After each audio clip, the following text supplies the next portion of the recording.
It's really kind of a beautiful thing to realize how far we've come. We compulsively, I'm going to finish the home birth story. Oh yeah, finish your home birth story. How did we jump? So ADHD, that's how. It's just that the taking a break, not just deferring to the guest, but you taking your break. It's interesting because this woman was in birth in a birthing tub, leaning on her partner, and her labor wasn't progressing for a long time. And it was really bad. And everyone in the room was kind of like, what do we do? We're stuck. Do we need to go to the hospital? All this. Yeah. And at a certain point, her husband was like, I've been needing to pee for the last 3 hours and I just didn't want to move anything. It's not about me. I'm trying to hold space for you. And the midwife was like, go pee. And he peed and he came back and labor whoosh. Because they're so entrained with each other. Oh. His holding, clenching was influencing her body clenching. And then that was the unlock. And so you should always take the break you need. That's really because this is an energetic beautiful. Exchange. It is such an intense energetic exchange. Yeah. Which I have found I've become even more sensitive to. I feel like since I've been doing this now for quite some time, I almost felt like, oh, I should be able to move through that. No, I've become even more sensitive. I get guest fatigue very quickly where I've really come back to the why. And I feel like I wasn't even planning to start this way, but I actually love how organic it's kind of evolved. And then I do want to drop in with you. Yeah. Because I feel like we went into magic when we did that. But we were just hanging out and talking, and then things got quiet here. And apparently we're on. We're on. And this is kind of what happens when we're together. We just we don't have fluff. We just go there and it's so effortless. And I mean, I know that I can tell you that is why the first episode that we did together, What Your Anxiety is Trying to Tell You, was in our top 3 of the 100 episodes. I just went back and listened to that in preparation for coming on today. And we did that intention, which we're about to do. Yeah. And something moved through us because it's my favorite podcast that I've ever done, ever been a part of. It was everything I ever needed to move through me in service. It all poured forth. It all came through. And I think we dialed in with each other. We did, and we do. And that means so much to me because you've been on so many and I've listened to you on so many. So that means so much to me. And I almost think I have been able to really identify anxiety in such a different way. And this has, without a doubt, just come from the way you've helped me understand true anxiety, what my anxiety, what's really going on, but it's true. It's really something that I don't want to say warrants the feeling, because false anxiety, I'm feeling anxiety too. But now I can witness that I created a lot of the false anxieties, and I'm still, an anxious feeling person. I just have such a different relationship to kind of understanding what's going on and looking at the why, what occurred for me to almost get here, where before my baseline was waking up first thing in the morning for my entire life, anxious as all hell. And just honestly being and I realize now that was false anxiety. That was me feeling like I had to survive every day. I was waking up in survival mode because of a dysregulated nervous system. Yeah. And as I have been able to learn to really self-regulate, I don't feel that underlying kind of almost just will sweep you off your feet and suck you in the way that I used to, which was just the normal state. Now it's I feel it and it's real. And I I generally, it's like, I know where it's coming from, but I also know how to deal with it. So having you back on today was like just this moment because it resonated so deeply with everyone to go deeper. Let's do this. Should we do our Yes, little drop-in moments? 100%. Drop us in. Okay. And everyone, let's all drop in together. So if you are somewhere where you can come to a comfortable seated position and close your eyes, go ahead. If you're driving, take care of yourself, do what you need to do. And see if you can arrive into this moment, dignified spine,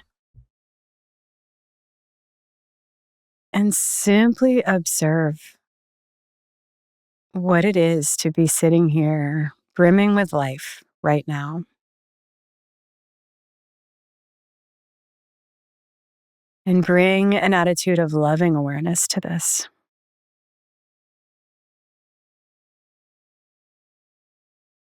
And what we're going to call in right now is that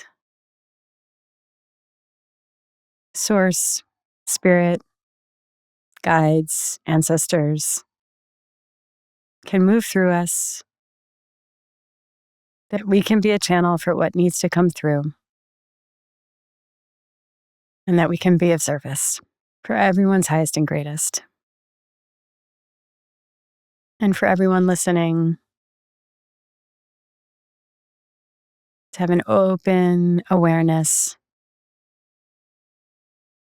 listening for what resonates, releasing what doesn't,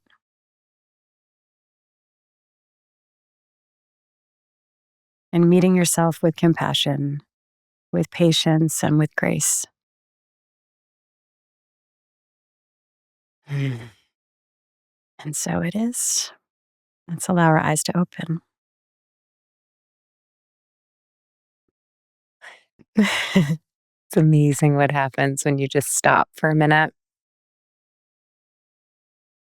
I always get this one tear in my left eye when I really move the energy. Mm-hmm. When I'm in body work or energy work, when I'm meditating, I get one tear in my left eye. Wow. It's always so interesting. And does it come down or it just like in sometimes? It hangs out there. Yeah. Gets caught, then eventually might move down my cheek at some point. We'll see. I feel like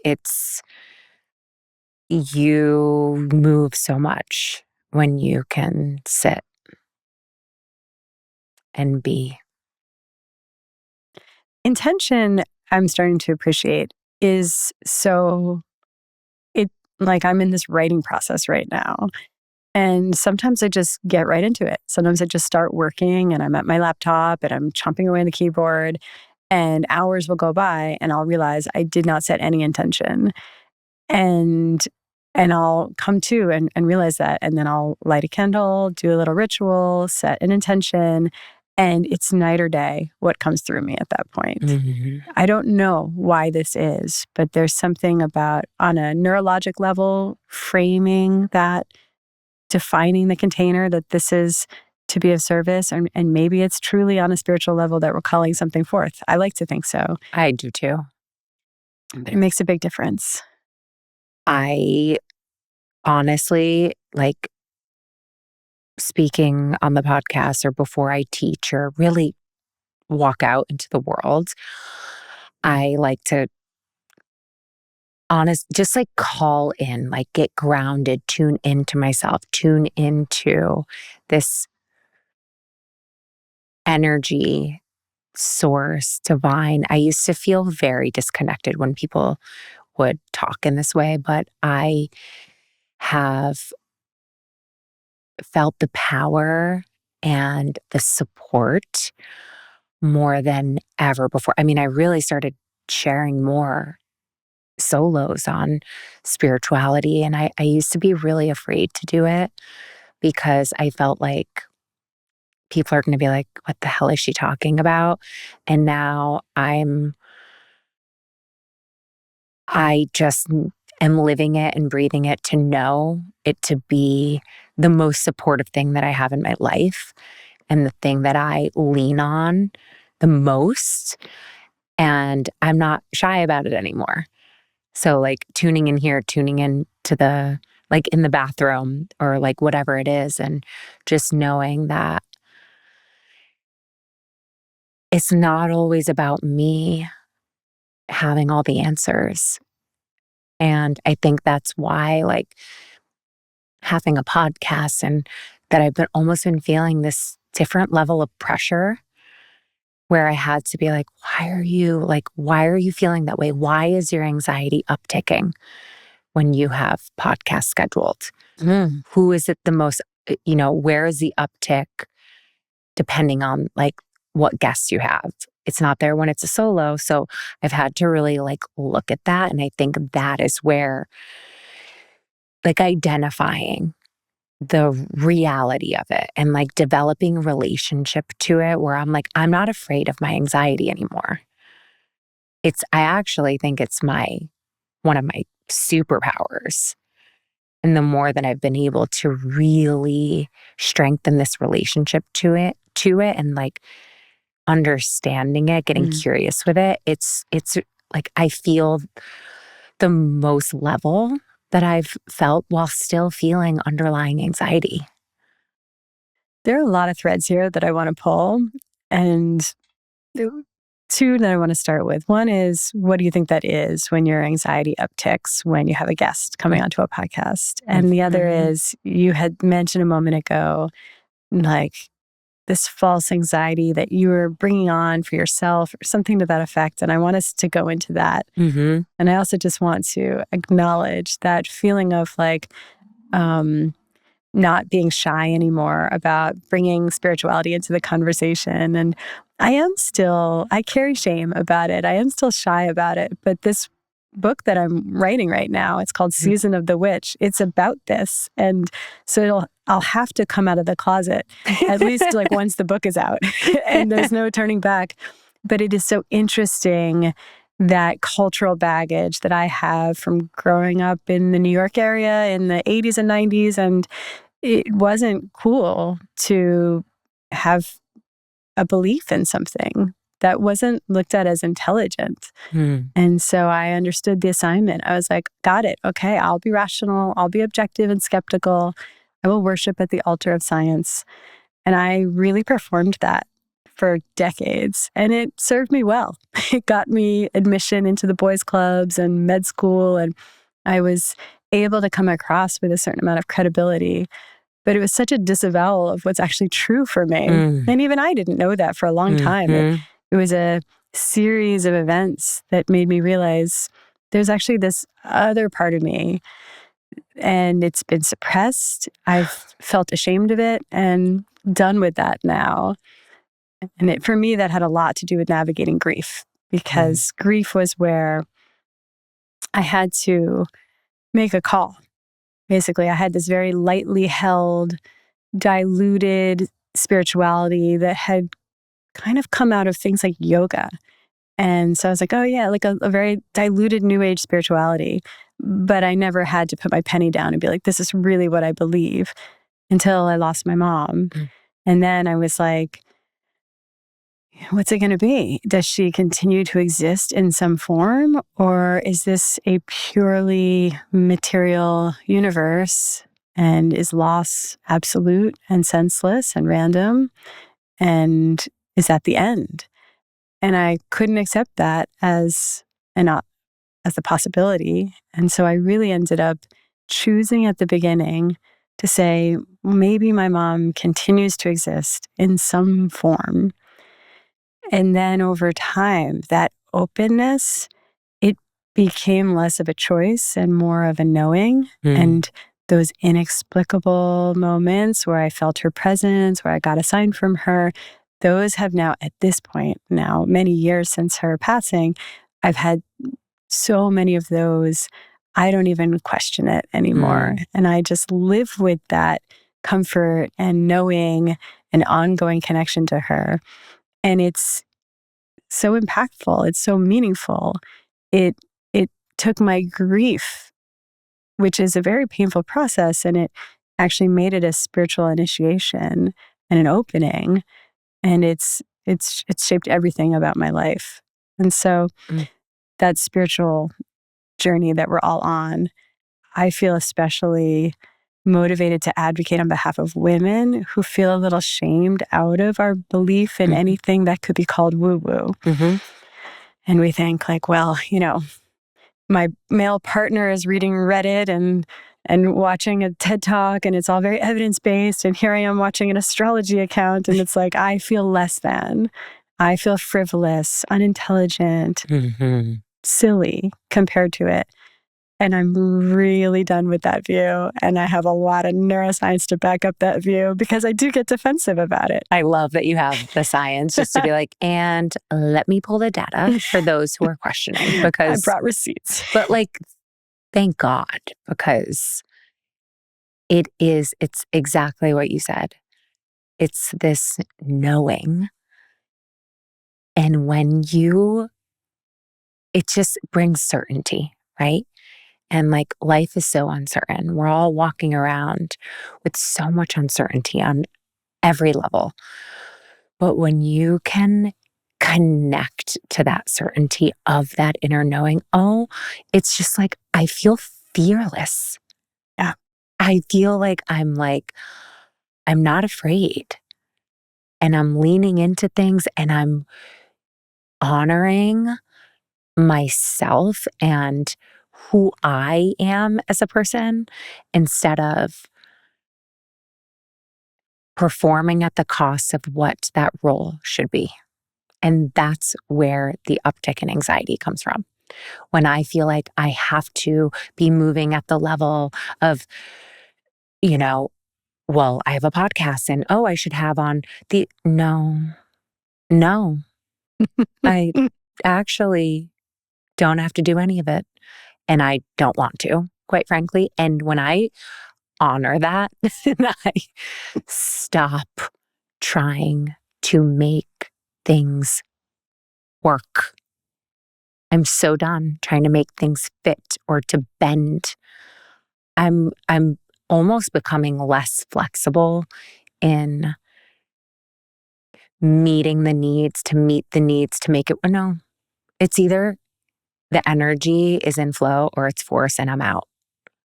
I think of this kind of Kundalini symbol of the Adi Shakti, and it's like, I think it's something like a sword and then some kind of moon shape or cup shape, but like it's this mama bear balance between a fierceness, you can be a fierce warrior and protector, and a softness and a surrender. And I think so many of the ways that we listen to the shoulds and force, it's very yang, of that yin yang. Mm. It's the sun energy, it's masculine energy, it's doing, it's action, and it's what our world says is valuable. So we've been doing so much effortful forcing. And is it that you're less flexible? You're probably fierce, but you're probably more surrendered and in your yin, which is allowing and flowing, and it's a surrendered position rather than a white knuckling everything and trying to control the outcome. And it's an equal part of the balance. We just happen to live completely out of balance. We're so in our yang and we are never in our yin.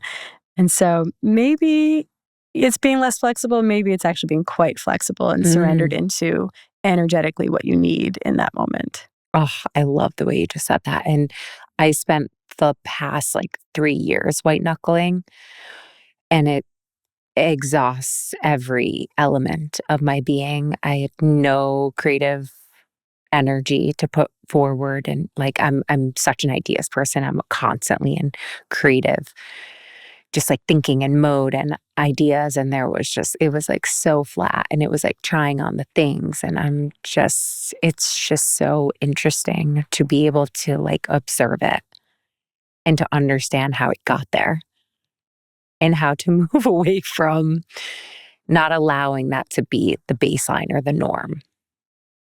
I think when there's nervousness around podcast guests, there's also this way that, ultimately, what you've built, what you're doing, is this healing.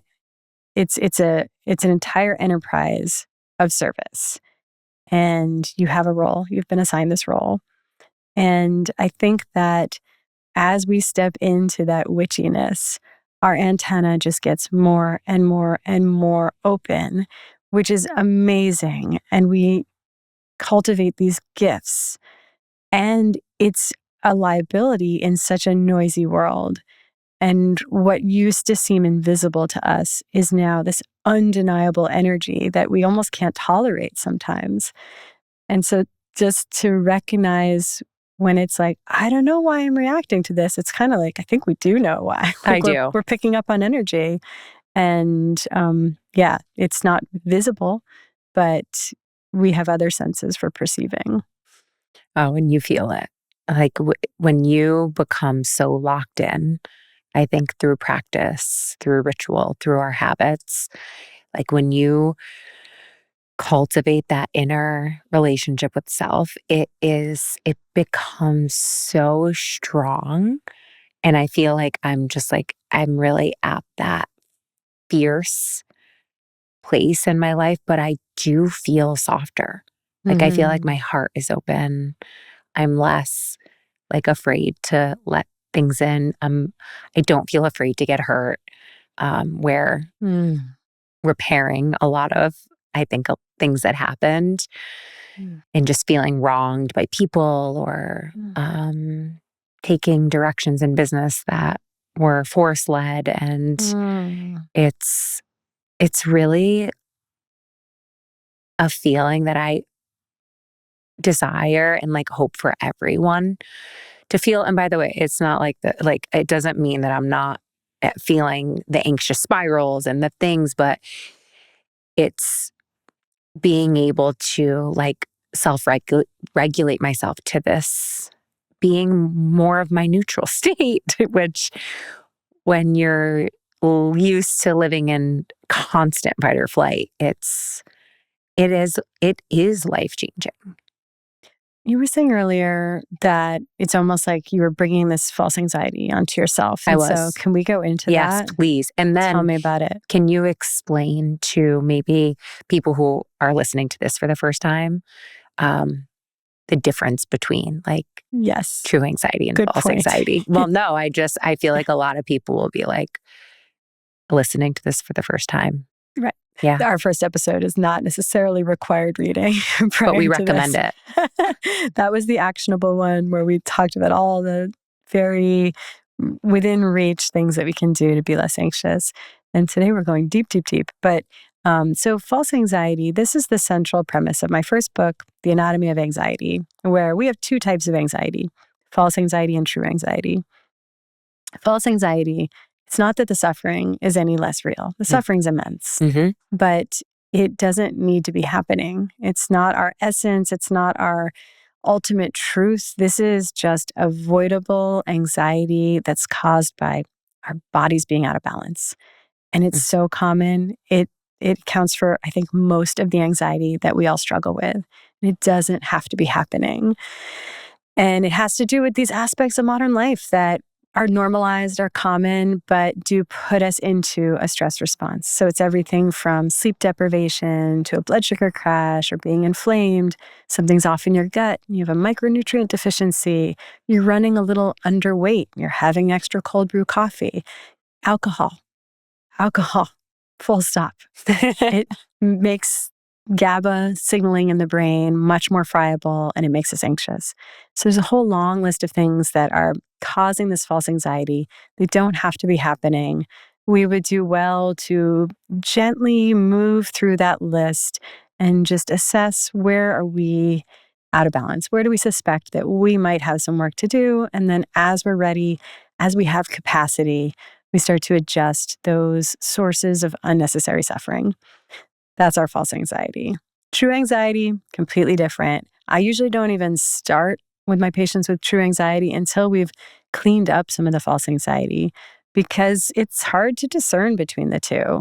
We Mm-hmm. just know we're feeling anxious and we believe it's true anxiety because that's what our brain does. It tells a story. It says, here's why I'm feeling this way. And it'll tell us, oh, it's because this thing is going on in the world or in my life. There's always validity to that. But our brain will tell a story to make sense of a physical sensation.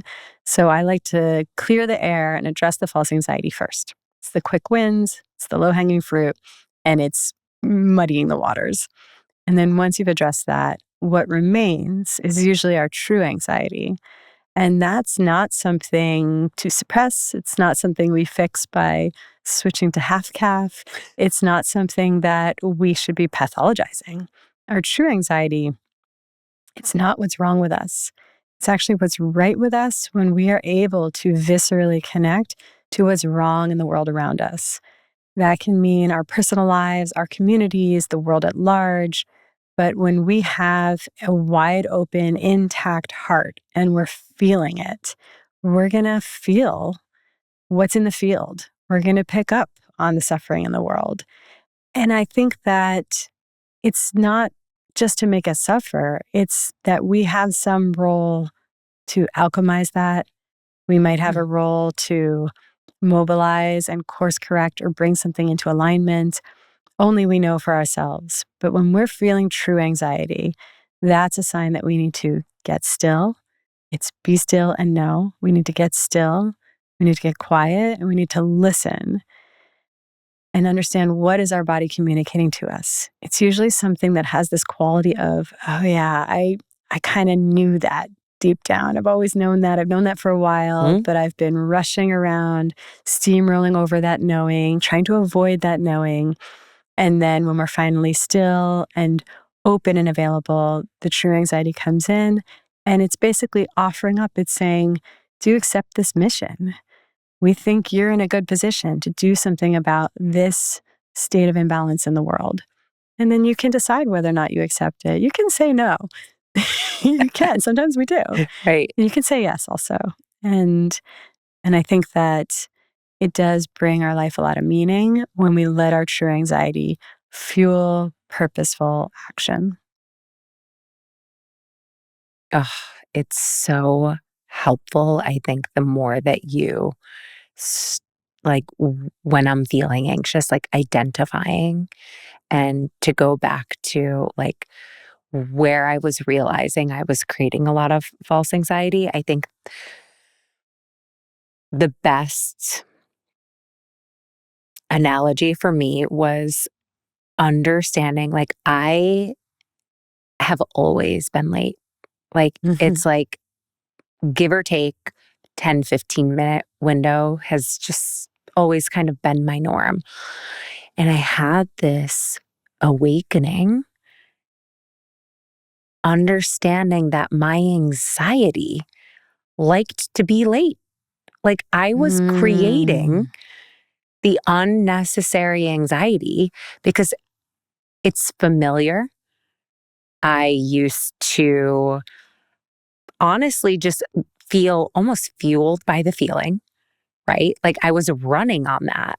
So the more I could see almost like what I was creating, it was like an aha one day when I was early and I was like, I feel so calm. And I'm like, oh my God, my anxiety loved being late. Like, and now I'm like, no, I don't, that does not have to be my norm. That does not have to be my baseline. Like I can change that. And now, I mean, doesn't mean I'm always on time. No, but generally, and do, I know that it has contributed to less overall anxiety in my Mm-hmm. life. Like just being a little bit more organized.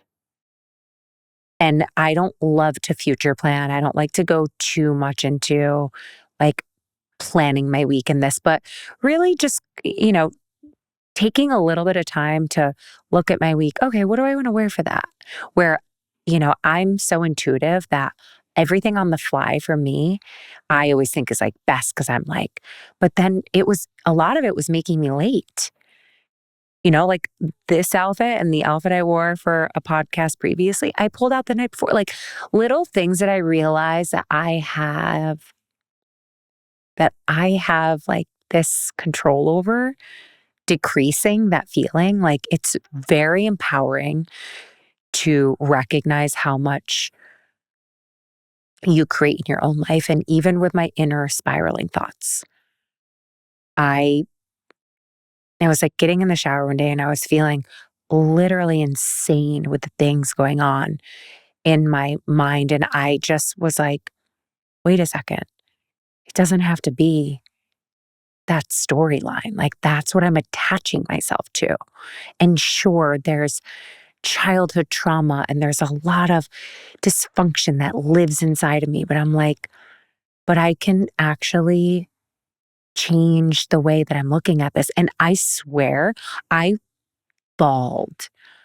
I couldn't believe that I'm like, wow, I can change the way like my body is responding to just like my own inner thoughts.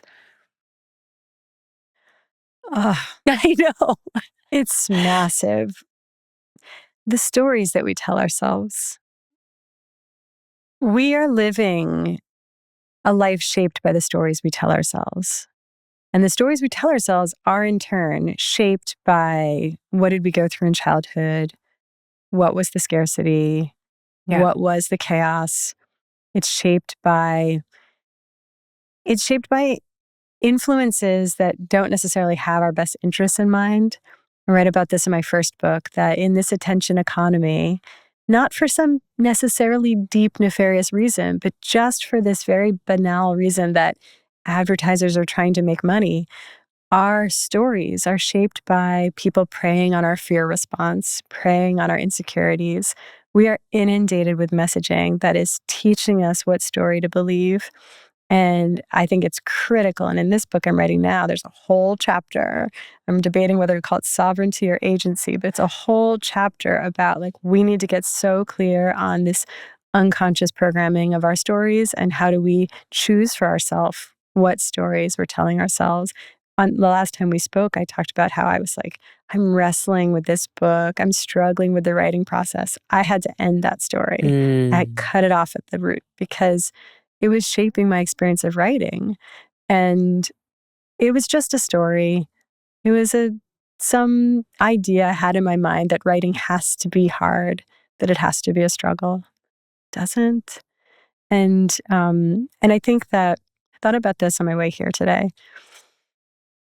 The way social media has this algorithm that we train based on what posts do we dwell on, mm, what do we like, what do we swipe past quickly. We're shaping what the social media algorithm shows to us. And it's very similar to how we shape everything that the world brings to us. Where we put mm, our attention, where we put our eyeballs, what we click on or not, is shaping what comes back to us in social media, in the world at large. We are constantly influencing reality. And the stories we tell ourselves is part of how we're training the world to show up for us.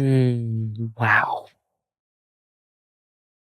This connects to the podcast hosting anxiety as well, because I think we get humility a little wrong as a culture.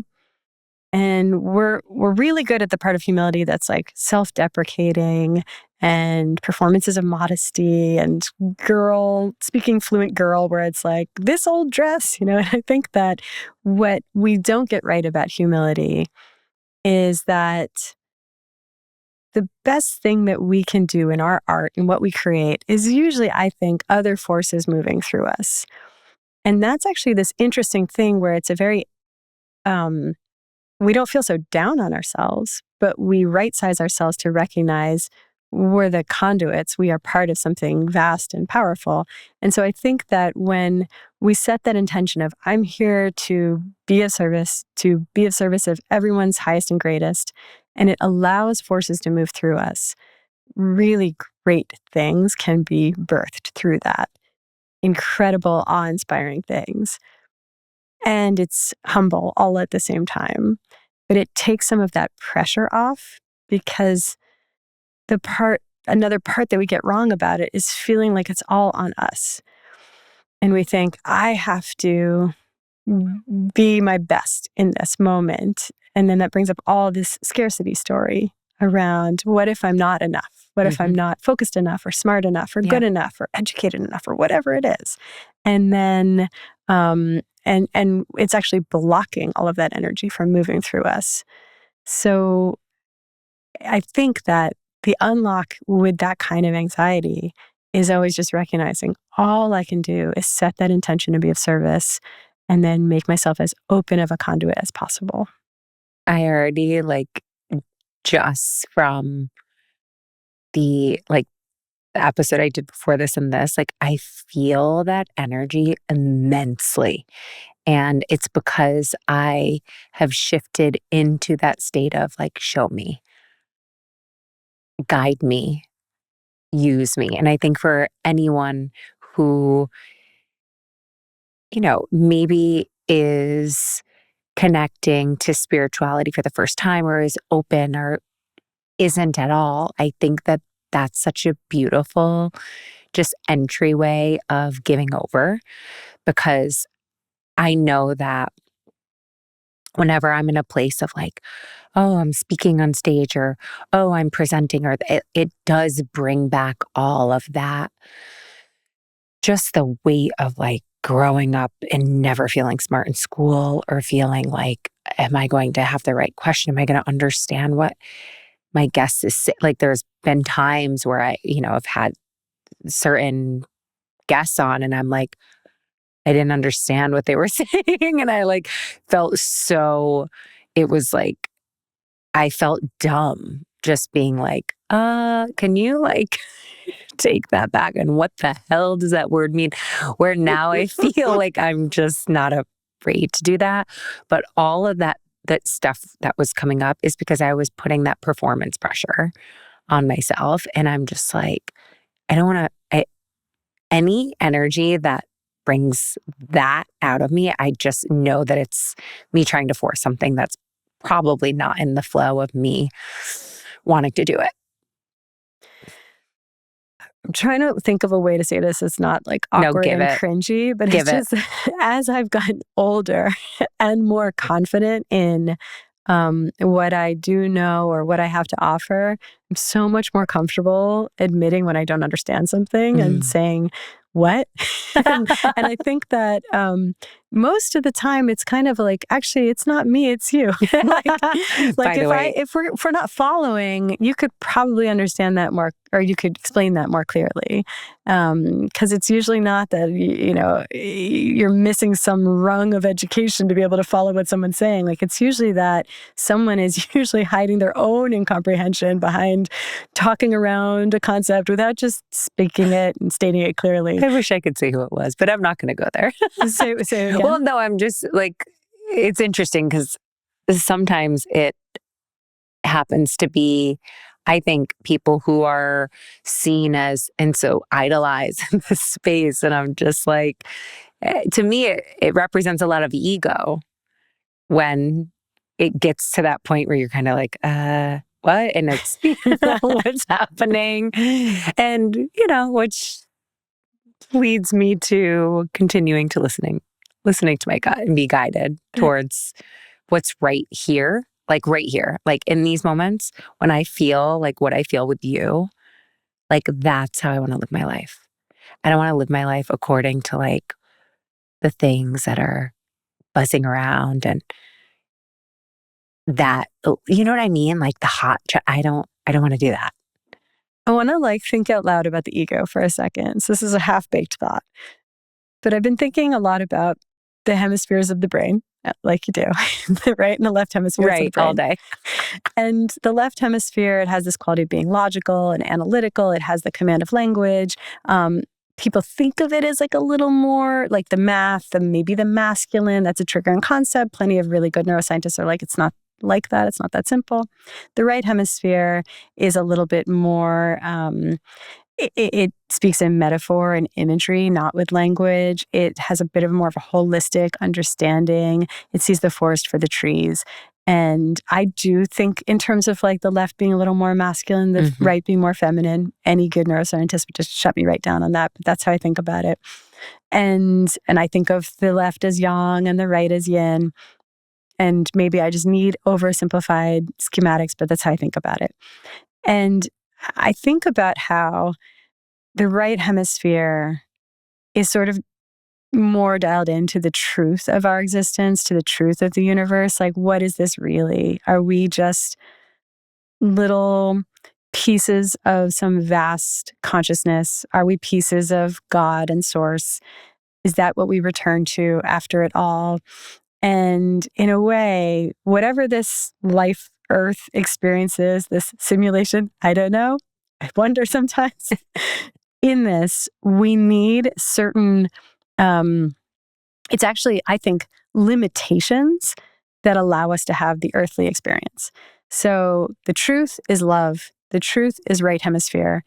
The ability to have an earthly experience is having a left hemisphere there and having an ego and having scarcity and the ability to suffer and lose things and feel discomfort. And I think all of that, those are the parameters that allow us to get this education of Earth School. And it's like without the scarcity and the suffering and the loss and the left hemisphere kind of stepping on the throat of our right hemisphere and basically saying like, no, it's not all connected. It's not all love. Like when we're suppressing all of that, it allows us to then have the challenges that force us to learn about love. And I think about this as a bit of like a love car wash, love training camp. Like we're going through some kind of retraining of what does it really mean to say everything is love? That's all that's real. That's all that matters. It's easy to say. It's hard to actually feel it, believe it, live according to that. And I think that it's the ego and it's our scarcity. It's all of these challenges of what it is to be human that allow for that training to even occur. It's so interesting to like think about it that way. It's a little heady. Yeah, but I feel like you brought it to a place that I can like visualize it, because a lot of the time I'm like, wait, but I feel like I was there with you. We need these constraints. Yeah. We need the challenge of the ego. I love the meme of like, look at me not being in my ego. And it's like, that's a very egoic way to look at it, right? Right, like, right. We're any minute we might step away from it, it comes right back. And that's just a relentless constraint on our ability to really love. And I think that's part of the exercise here. Yeah. I also want to say something about how hard it is to be on time. And so hard. And I think that, there is something very, there's a gamification to life when we're always running late. New York City, it's a perfect video game of like, okay, you're running late. How do you get there on time? And given extra constraints like, and it's raining, or and there's traffic, or and this bridge is closed, or and you whatever have it is. kids. Yes. And so we can get addicted to trying to be good at that game, do a little bit better than yesterday at that game. And I think that so many things that feel so evasive, that feel so difficult to achieve, are really just skills. And I think that punctuality, that I'm only maybe starting to get decent at this point in my life, is a skill.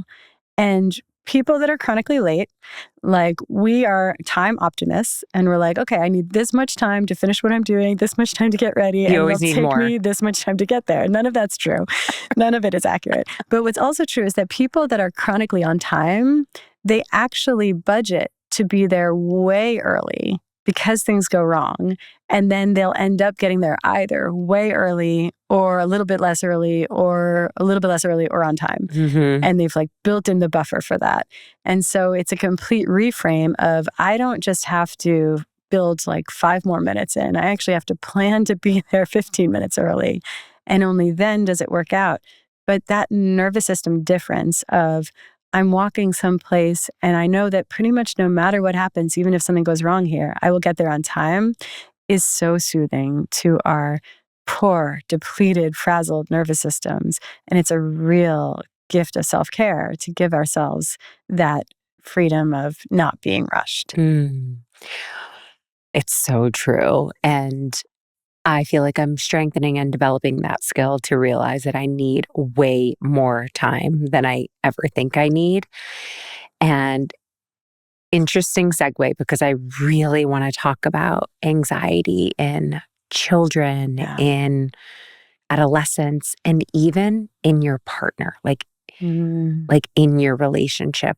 Like, I think how to cope is so important in understanding, like how to deal with anxious people. Like I feel like I've become so verbal with Noah, where I'm just like, I understand that you want to talk about that thing right now, but it makes me really anxious to do that before I meditate. And I would love to like take care of myself first. But, I've really learned to honor the things that I need in order to be able to handle certain things and manage things. Like Noah's capability of managing stress and load is beyond anything I've ever experienced in my life.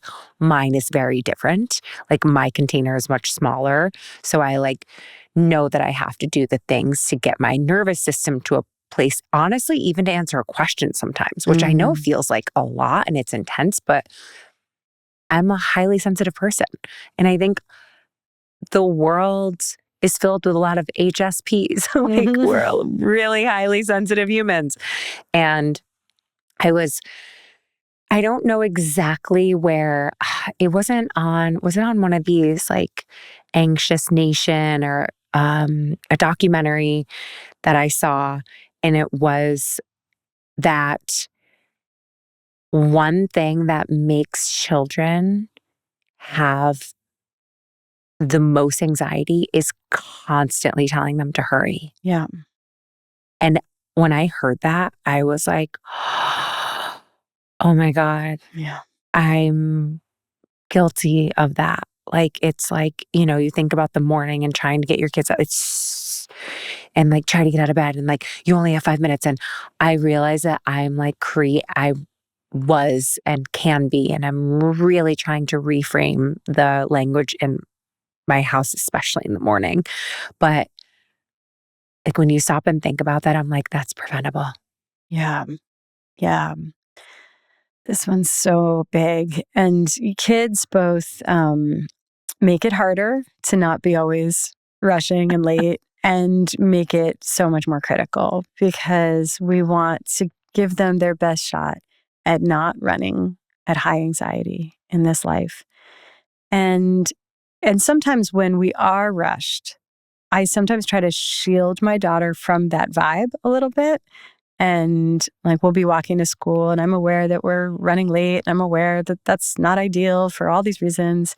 And instead of being like, let's go, let's catch this, let's run across the street during the do not walk blinking, like I'm just like pretending as though our lives are slow and simple and that it doesn't matter. Because I think overall, more important than whether we get there 5 minutes late, 7 minutes late, is that her childhood is not one of always feeling a scarcity of time. I do have, whether or not I ever act on them, because my daughter's in a conventional public school system, I have a lot of philosophical questions in my mind about what are we doing here? What are we doing with everybody is rushing and hustling in the morning. So the adults go over here and we work, and my daughter goes over here and she sits in a classroom where they inefficiently learn things. And I think that, through the mouths of babes, like she will often, this happened this morning. I think our kids are both in this a thing together that happens early on Wednesday mornings. Yes. And she was just like, no. And I'm trying to be sort of on the discipline end of things and saying like, you made a commitment to this and you took a spot in this thing and let's show up for that and take that seriously and make good on it. And she's like, she basically said something to the effect of like, I want to stop the world and melt with you. And I was like, say no more. Like we need to pause and not be in the rush and not get to this thing on time and just fully arrive into this precious, fleeting moment of melding with each other. And I actually felt she like lied on my chest and I felt transported to the moment after I gave birth and they put her on my chest. it was like somehow we were back to that moment in time. And I was like, I'm really glad that we're missing this You're commitment like, this morning. This is where we need to be right now. that's so How special. do you handle this? This is hard. No, it's really hard. And this particular thing that we're talking about, B is like so into it. And so, like, I've never seen him get ready faster, which is shocking because it's an hour earlier than we have to leave every day. Yeah. So I think it's, I think even just thinking about identifying anxiety in children young, right? Like, this is something I think we all have to be very self-aware of, and signs and behaviors. We committed to something that he also loves on the weekend, but he's doing two things. And I very much am the person where I'm like, when I sign up and I pay for something too, and you commit, you show up. If you are injured, you sit the bench and you watch and you're there for your team. However, the one thing on Sunday morning is so early, and he wasn't really feeling it. Neither was I. And I was like, it was too much. It was like overextending, too many things. And I really do try not to overschedule my kids. I think the joy of their life is having nothing after school and being able to do whatever they want to do with their friends and play. And I'm so able to recognize that and to also just remember that feeling. So I think that that's a really important thing, is not like the overscheduling and really like kind of honoring what's like right for your kid. We always we'll come out of our childhood and think, okay, I sort of see how that was mishandled, how that could have been better handled. So I'm going to correct those mistakes for my kids. And you also kind of we come through our whole journey through education, through career. And we say like, okay, now in retrospect, I can see how like I could have really set myself up for success in that situation. And the really difficult code switch that's required is that each generation, it's actually an entirely new set of constraints and pressures and an entirely new set of what will actually unlock a fulfilling life.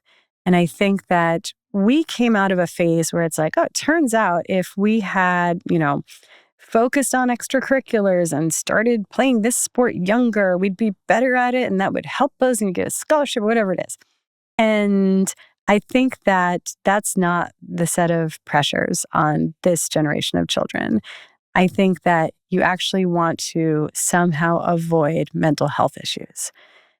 And that's winning the game right now. And it's really hard.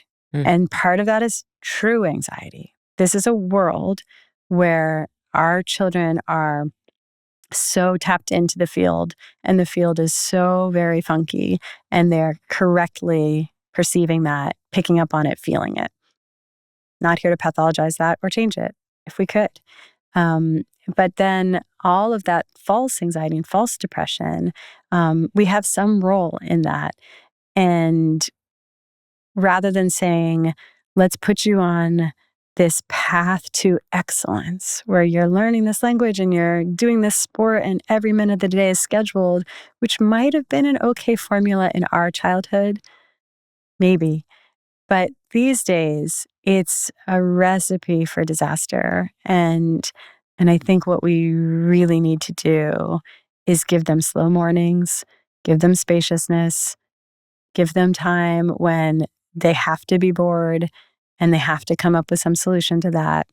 And I'm not here to shame like kids on screens. Like we also need to take care of parent mental health, and that's a factor for everyone's well-being too. Matters for the kids. Our mental health inherently matters. Screens happen, but we also need some time when they're bored.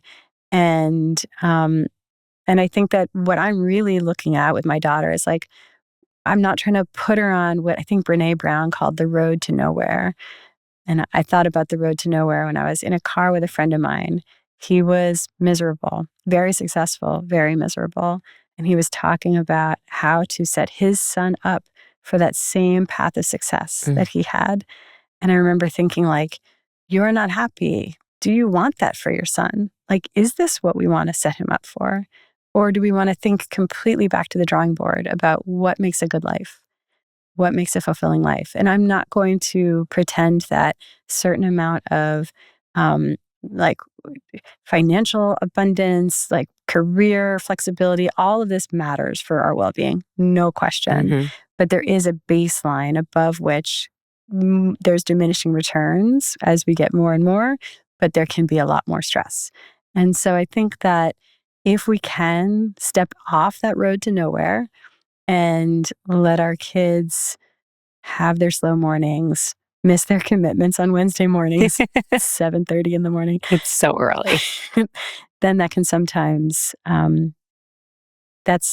think sometimes that's actually the new success. And that's Ooh. just it, is that what we're trying to do here. I always want to recenter the wellness conversations around this, because I'll go in to a setting and I have all the wellness data in my brain. I'm like, okay, that water has chlorine and fluoride, and that food has Roundup, and that air quality, like, it's all in my brain. I can't avoid that. And I do think it matters because our physical health is a foundation for our ability to feel good. But our physical wellness is not the goal in and of itself. The goal is a fulfilling life. And what that looks like, it's individual. It's a little different for each of us, but it's probably not what is being sold to us. It actually usually involves opting out of a lot of what's being sold to us. But having good enough physical health, good sleep, good relationships, slow mornings, time in nature, some laughter, some dancing, some music, some playing, some sunshine, like, that's a good life. And I think we complicate that a lot and get pretty far away from it. And when we push that on our kids, sometimes ironically, we're taking them further from a good life. Oof, that's honestly, it's like so simple. But just to bring it back to that, it honestly like makes me smile because I'm like, oh, it's like we don't need to like overcomplicate all the things, you know? I would love to know from you. This was a question that came up a lot too, is I think mostly for parents, but even just really anyone just identifying anxiousness in children, like early on or later in life or, as an adolescent, like what would you recommend for the parent or the person coping to help the child? I think you hear all of this advice, but I'd love to know from your perspective what you would do.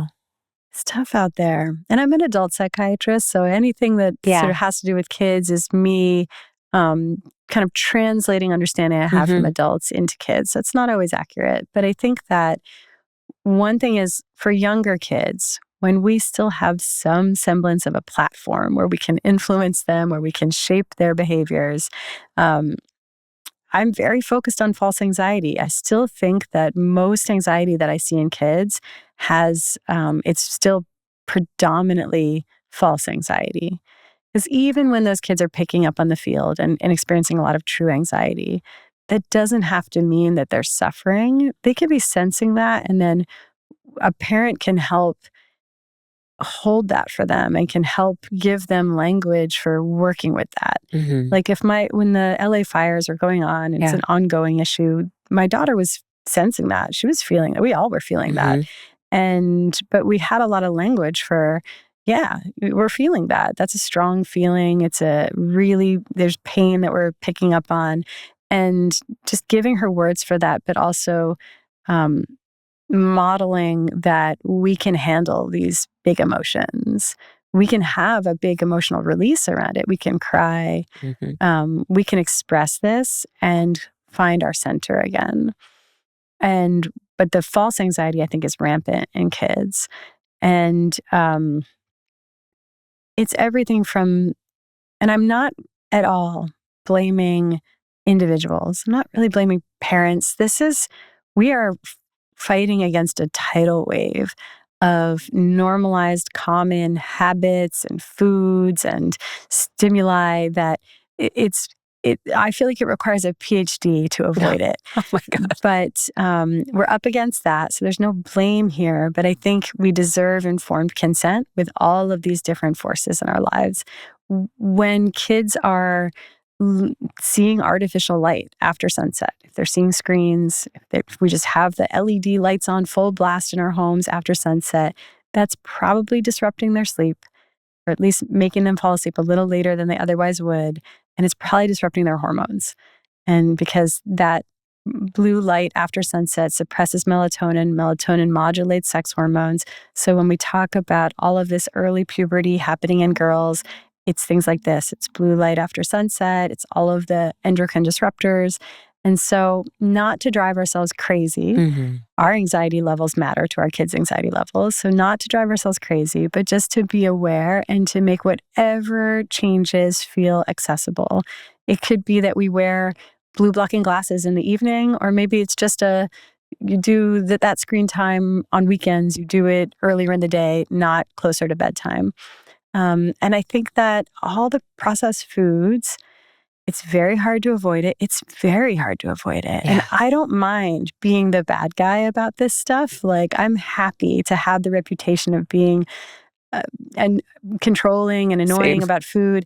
And yet, my daughter probably has Red 40 multiple times a week, even though it's carcinogenic and contributing to ADHD. It's outrageous to me that this is legal. It's in our food. We're feeding it to our kids. We're marketing it to kids. And then it's seeding those same conditions that then we're needing to treat with psychopharmaceuticals. We could just cut the whole thing off at the root and not be feeding these really actively pathogenic substances to our kids. But they're everywhere. So we do whatever you can to minimize it. In my household, it's really just the distinction is not healthy in the way that maybe we're typically thinking about healthy. We're not trying to be low calorie or low fat. It's just real versus fake. And we're trying to do the real thing. Doesn't mean there aren't treats, but I love my daughter to have good quality ice cream, and I'd rather she not have the ice cream truck thing that's full of food coloring. Right. So it's little choices like that. Real food, delicious, nourishing, tantalizing food, but just the real thing, not the thing that's full of food coloring and preservatives, and everything else that we're adding to our food in this country. That I know that it's giving diet culture, but I think it's poison. It's poison. I mean, there is such an uptick on this. I mean, at least, right? It feels like even with the ban of Red 30, right? Was it Red 30? 40 maybe? No, it wasn't 40. I don't really know. Yeah. They're probably, for there to be Yellow a red 30. 40, What's wrong with there me? probably was a red 30 at some point. I can't remember what it was, but there's a recent ban on a color, which I'm just like, okay, well, like, let's keep this momentum. Yes. How are we continuing to keep the rest of these toxic things in our, it's honestly so, it's wild. What I find so fascinating about it is the pushback. And the pushback, it's fascinating because I understand, I represent, I think, that avatar of like the insufferable, often like blonde, I can't help it, wellness influencer.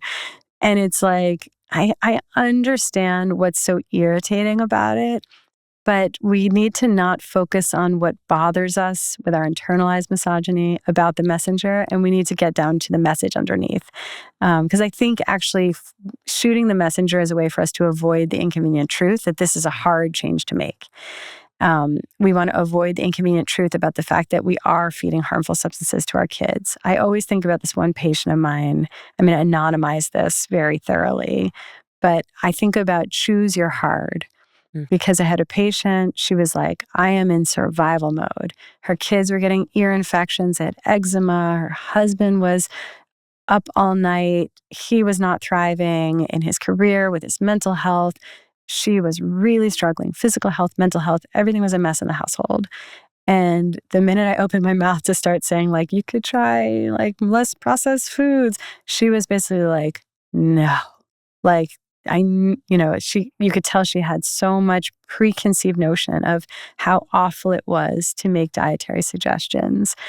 And it felt like, and, and, and I remember I kind of left it as, and I don't think I handled the situation with, I wasn't very skillful at striking that balance and getting buy-in.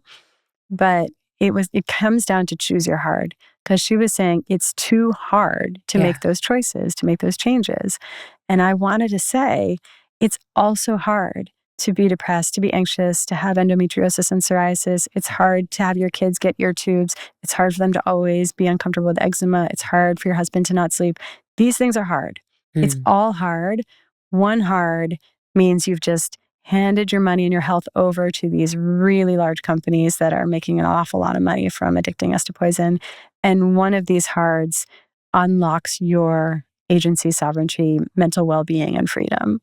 And I think it's worth overcoming the massive obstacle to making these changes. It is hard. I live this. It's super hard. It is hard. And it's worth it. It is. But it's the right hard to be working for and fighting for. Yeah, I'm with you. 1,000,000%.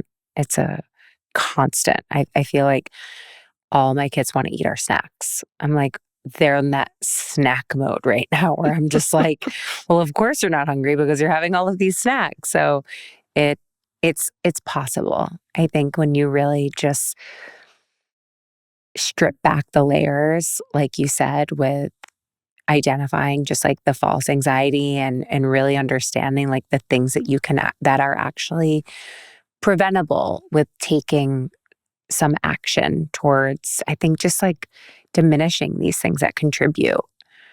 It changes the household. It changes, I think, just like everything. And I mean, I know like Noah and I are doing these like parenting coaching classes, which has been mind blowing and just like shaping the vocab in the house and the way that we're delivering things. And I think this is where I was so able to see that a lot of the language around like getting to school on time is like, hurry, we have to. And I'm just like, oh my God, like I'm giving myself anxiety. Yeah. Like this is not good for these little people who are really just new in the world of understanding that like it doesn't have to feel like you're just on this constant, like a hamster wheel.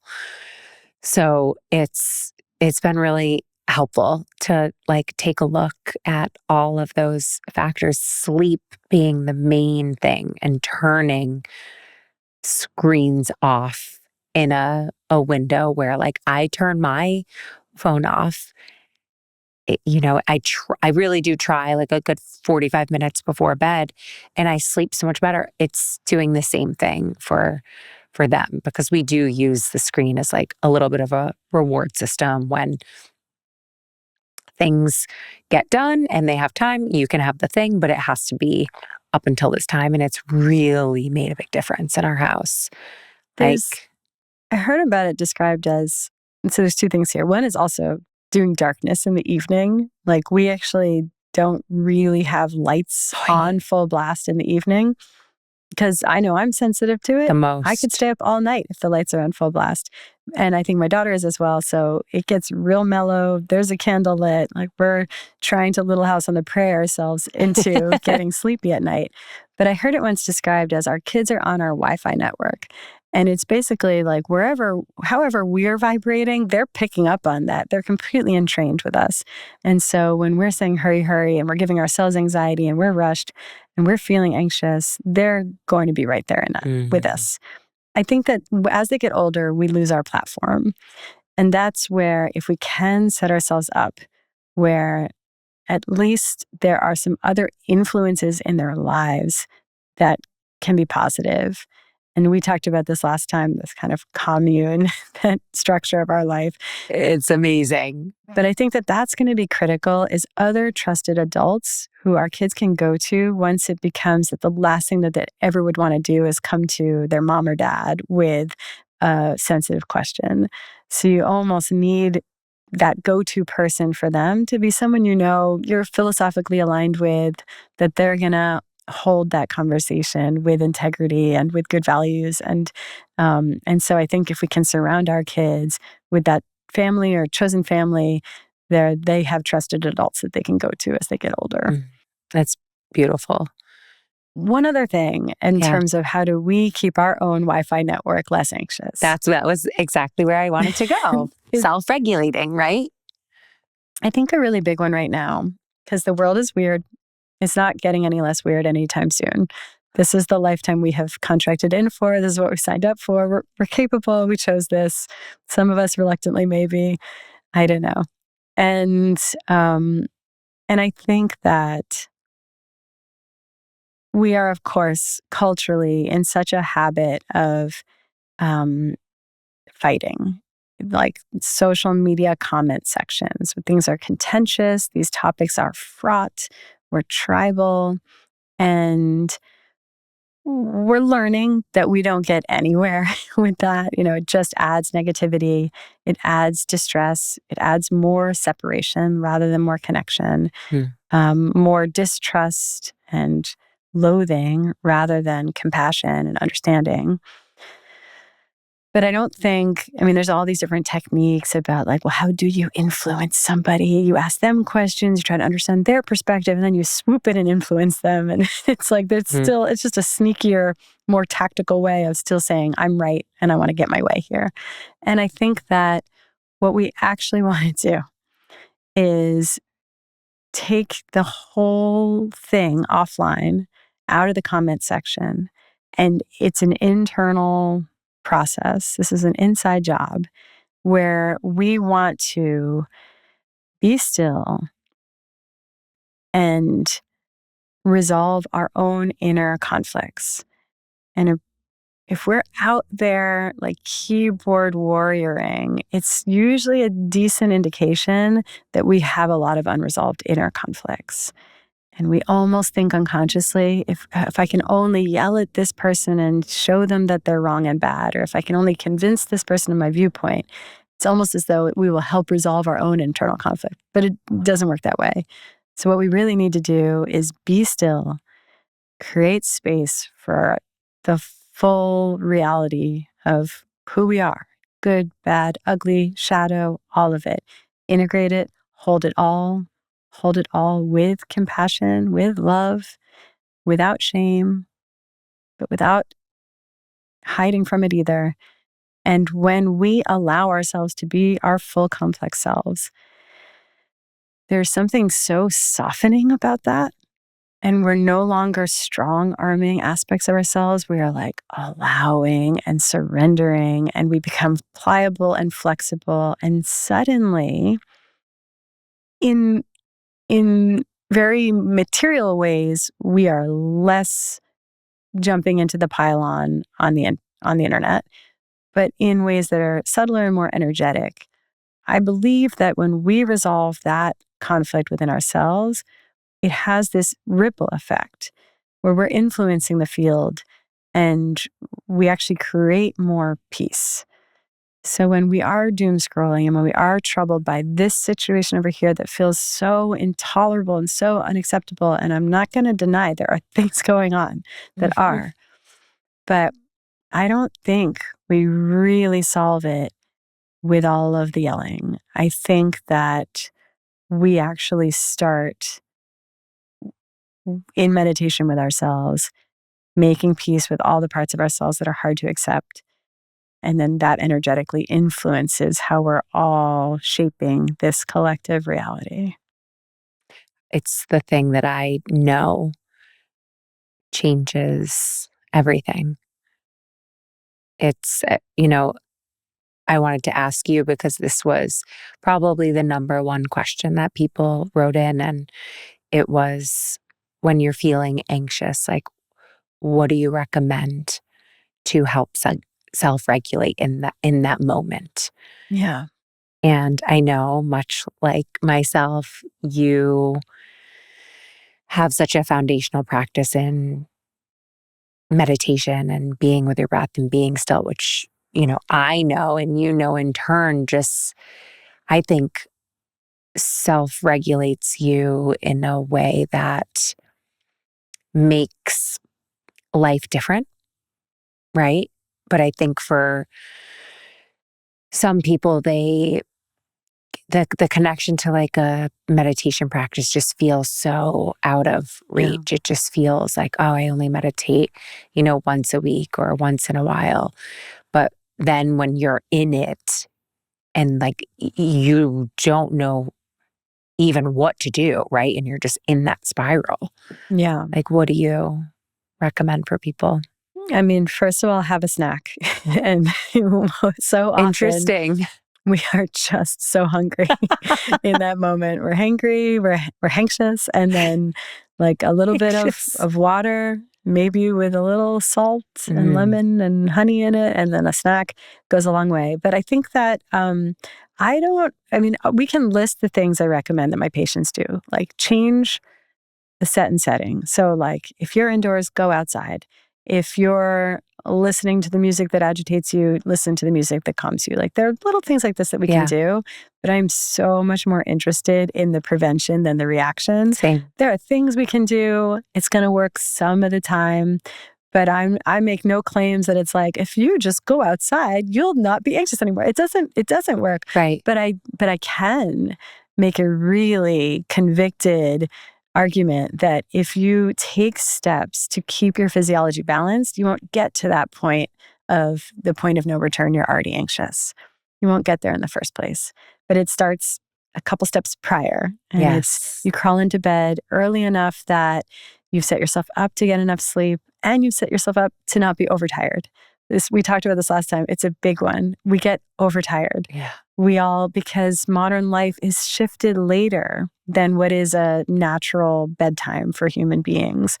And so we want to catch a wave of tiredness. It's around 3 hours after sunset. We don't want to be blasting our eyes with blue light because it suppresses our melatonin and gets that whole delicate symphony messed up. But ideally, you're wearing your blue blocking glasses or having your candlelit dinner, and then you feel tired at 9:30 or 10, and you go to bed at that point.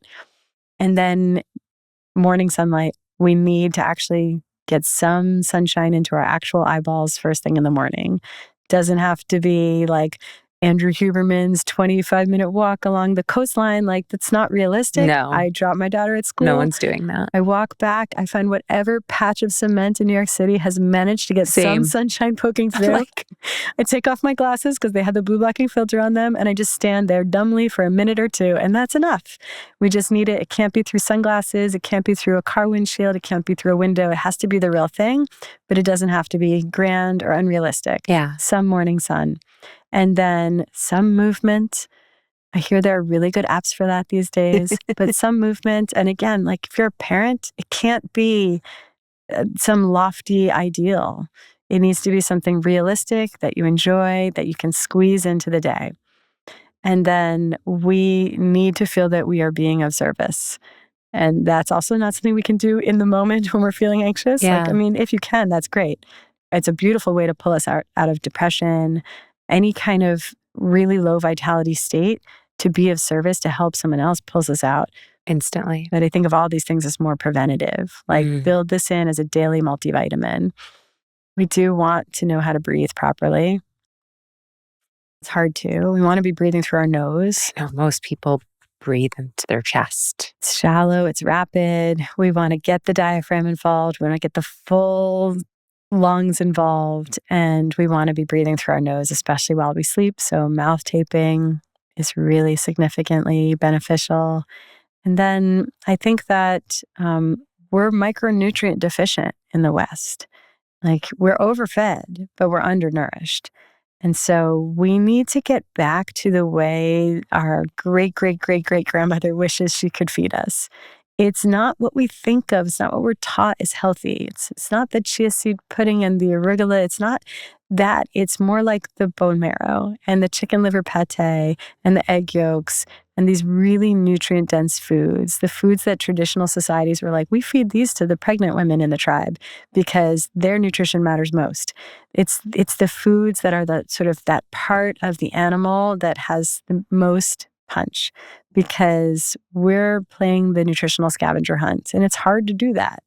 If we lived in the shadow of an active volcano in Sicily, I would say, like, yeah, our tomatoes have nutrients in them, but here they don't. Our food is it's nutrient depleted because our soil is depleted. So it's hard to achieve this. We want to just set ourselves up for success in whatever ways that we can. And I think that little substances like alcohol, like caffeine, we just want to have considered. We just need informed consent around these choices. I'm so convinced that part of the reason women suffer in all these ways, more mental health issues, more autoimmune disease, is that this world is really designed by and for male physiology. And like half caff. Like we just maybe don't tolerate the same amounts of caffeine.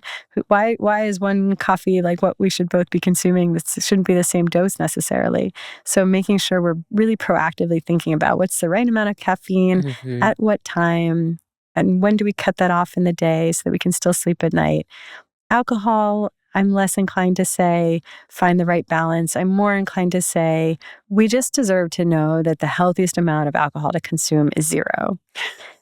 And that doesn't mean that we always have to forego the alcohol. It just means that we want to make the choice that is the act of radical self-love in that moment. Sometimes it's have the glass of wine with the special meal. But sometimes it's not worth it to me right now to squander my sleep, to feel anxious the next day, and I'll have the seltzer instead. We just want to have made the choice, to have the thought, rather than defaulting to what enormous industries are marketing to us. They're saying wine moms and boss babe choice and like reach for this alcohol. It's sexy, it's empowering. No, it messes with your GABA. It makes you anxious the next day. It makes your sleep screwed up. It disrupts your sleep architecture and suppresses your REM sleep and fragments your sleep and makes you wake up throughout the second half of the night. That's not pretty. And so we're perimenopausal women. Like, we don't have this buffer anymore. I cannot take these chances.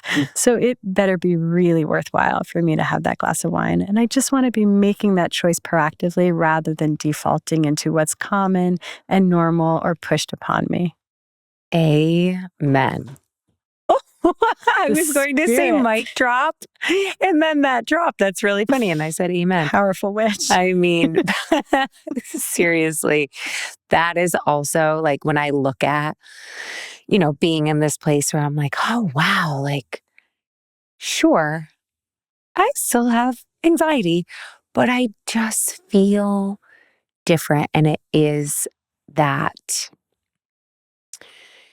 true. Like when I look at like the way that I live my life, it's through those like micro shifts of going to sleep 30 minutes earlier than I think I need to. Yeah. That's a big, big, big one. Turning down the lights, dimming, blue light glasses, and then mouth taping. Wow. Yeah. I can't believe we were away one weekend and I didn't have my tape. My uptick in anxiety, it was wild. And I could tell it was when I woke up and I was like, I did not drop into my diaphragm when I was sleeping. I was breathing out of my mouth, even though, I think people think when you've been sleeping with mouth tape on, it's so normal for us to just like have our mouths open, that when you start breathing so deeply out of your nostrils, biggest self-regulator right there, like breathing. It's actually the original anxious feeling is suffocation. Like that, there's nothing more potently anxiety provoking. We come by that one honestly. That's deep in our DNA and our programming. And when we are breathing through our mouths, we are suboptimally oxygenating our brain and our body while we sleep at night. So it's anxiety provoking in a very, it stands to reason that we would feel anxious the next day. And mouth tape, this is my favorite kind of health intervention, is something it's inexpensive, it's non-invasive, has biologic plausibility for why it works. In other words, it makes sense and it can change your life. And there's maybe 3 things that I think fit that bill. It's mouth tape is one of them. Blue blocking glasses is another one. and the squatty potty. And like, these are the things where it just makes sense. This helps approximate the conditions under which we evolved, because we evolved breathing through our noses. We've only in the last several generations had a restructuring of our jaw because of soft foods. So we didn't used to have the luxury of foods that were easy to chew. We had to gnaw the meat off the bone. It was hard work, and that's not so easy, but we developed broad, like square jaws, broad dental arches. We had enough space for our teeth. They weren't crowded. We didn't need braces. We didn't need to pull our wisdom teeth. And because of that broad palate, this creates a bigger opening to be able to breathe through the nose. So we didn't used to have this problem of sleeping like. And so now we need to support ourselves to get back to breathing through the nose. And squatty potty to enhance bowel movements, to optimize them. Yeah, we didn't evolve having bowel movements on a throne. That's new. We squatted, and that's the anatomically correct position to straighten out the sigmoid colon, open the sphincters. And so now all of these digestive woes, chronic constipation, hemorrhoids, bloating, SIBO, or small intestinal bacterial overgrowth, I'm convinced they're all contributed to by this really improper anatomical position for evacuation. So a squatty potty, I mean, ideally, we'll just be squatting in the woods. But will meet us where we're at. We live in this world. And so it's this little stool that you rest your feet on, and then you're approximating the squatting position. I swear by it. Yes. I've never talked about it, and no one has. I'm so glad you said that. I have one in every bathroom and a travel one. That's when you need it the most. That's amazing. You know what I love about you is how it's just, I always leave feeling like it's so simplified and it's so accessible and it's doable, and it doesn't have to be this thing that you have to find outside of yourself. Like when you really look at, I mean, okay, squatty potty not included, but but just overall, like I always feel this empowered knowing that it all comes from within, and that we can change. Like I actually know that I've changed like the biochemistry in my body and my mind and the way that I live my life now, from just really paying attention to the things that I come back to every day. And not drinking has been a really big one for me in the reduction of anxiety. And it never started as like, oh, I'm not going to drink. And it's been over 5 years. And I like want to say I can't believe it, but I'm like, no, I can believe it, because it's more important for me to feel so grounded and rooted in myself than it is to feel anxious the next day. Yeah. From a cause that I can prevent. Yeah. It is. I was thinking about this also on my way here. I always get all the downloads leading into it. And it's so long ago now that sometimes I even lose connection with this, but I was really unhappy. I was unhappy in college. I was unhappy in med school. I was a mess. And I was seeking all these answers from psychiatrists and from mentors. And I was seeing happy people, and on some level thinking they must just not be smart. Like if they're so happy, like how can they look at this world and feel good? And I also was thinking like they're just luckier. I was actually really lucky. I was lucky and unhappy. And I was always seeking outside and thinking it had to be complicated. It had to be high tech. And I was also thinking, because I still really bought into that model of mental health, that I had a genetic chemical imbalance and it needed to be corrected with a pill. I was like, this is something about me. I'm a person with depression. What ended up being the path for me, none of those things, places that I was seeking, solved very much at all. But I am someone who had to get off birth control because exogenous hormones, which we know influence mood, we still rarely connect the dots. But this is a story that I see over and over in my practice, as somebody's entire mental health history started a few months after they started the pill. And so I'm always on the lookout for that. I always want women to reconsider that.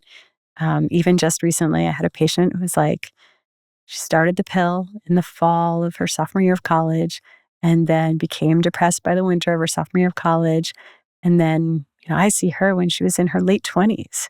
It had been more than a decade of this depression, this very medicated depression. It's like, tell me again about that timing. Like, Mm. did this all start with the pill? And so rather than adding a new medication or upping your dose, like, should we try taking the pill away and seeing how you do with that? And so that's always something I look at. Mm. That's what I needed. I need to get off the pill. I needed to get off gluten.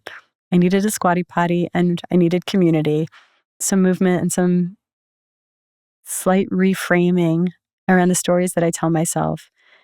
But I'm actually well now. I feel good. I like my life. I wake up with a feeling of meaning, purpose, optimism, Yeah. even with eyes wide open to what is wrong in our Mm-hmm. world. I still feel hopeful and I still feel a lot of love. And it's something that is accessible. And I just always desperately want people to know it's not out of reach. And often the best way to acquire the information that will help you, it's free and very inexpensive. It's podcasts. There's whole free education to be had through podcasts. It's books. You don't need to see the fancy, expensive doctors that are hard to get an appointment with. Read their books Mm. because they've put their life's work into 250 pages. And that's a really good place to start. And then find some system of accountability if you require that. Some people are just upholders, they'll do it on their own, but Yeah. sometimes we need accountability. And then to recognize that good mental health, it's not, we've been taught that it is this heavy duty, retractable issue.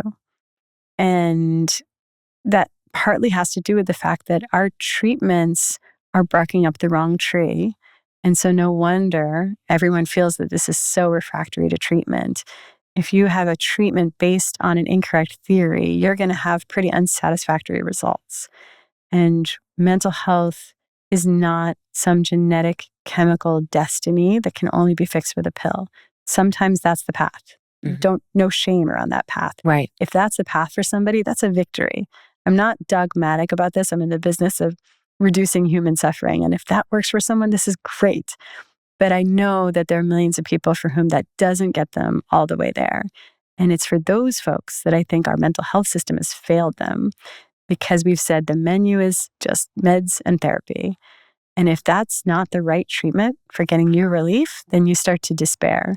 So I want people to know that the menu is so much longer.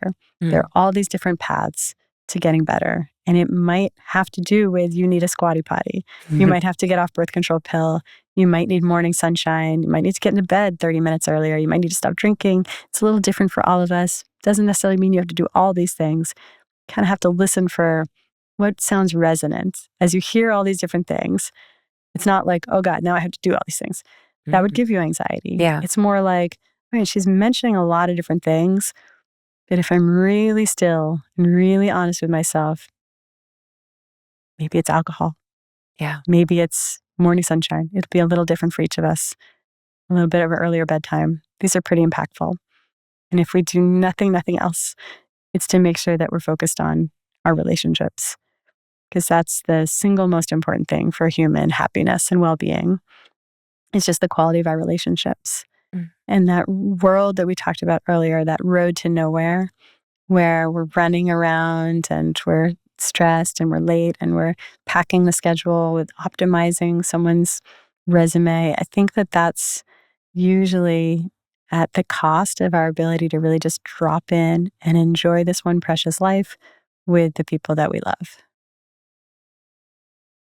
So profound and possible and beautiful when you just put it in the simplest terms of, I think, what life is all about. And you just have such a beautiful way of, I think it's like a gentle knock that you do. It's like really Mm. gentle, but it's like an opening of the heart. And just like you said, when you are still, when you can take information and then sit, it will move through you and you'll know.